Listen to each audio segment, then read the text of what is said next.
Madam 100 రూపాయలకే car అమ్మేస్తామని post పెట్టింది మీరేనా? అవును. కార్ కొనుక్కునేదానికే వచ్చినాం మేడం. కార్ ఎక్కడా? 100 రూపాయలకి ఇంత మంచి కార్ అమ్మేస్తారంటే కార్లు ఏమైనా డ్యామేజ్ ఉండదా? 100% మంచి కండిషన్ లో ఉంది. మాకు నమ్మకం లేదు, మేము చెక్ చేసుకుంటాం.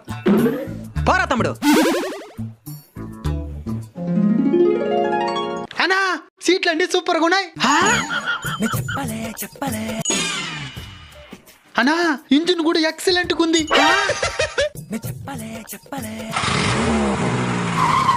అన్నా కారు సూపర్ కండిషన్ లో ఉన్నది. కార్ తీసుకుని వెళ్ళండి. మేడం బ్రెయిన్ బద్దలైపోయేలాగుందే. ఒక్క సందేహం మేడం, ఏంది అది? అసలు ఇంత మంచి కార్ని 100 రూపాయలకి అమ్మేయడానికి గల కారణం ఏంది? ఓ అదే, నా మొగుడు సస్తా ఒక వీల్ నామా రాసి వచ్చినాడు. ఏమనే? ఈ కార్ అమ్మితే ఎంత డబ్బులు అయితే వస్తుందో అది మొత్తం వాళ్ళకి ఇచ్చేయాలట. అందుకే ఈ కార్ని 100 రూపాయలకి అమ్మినా.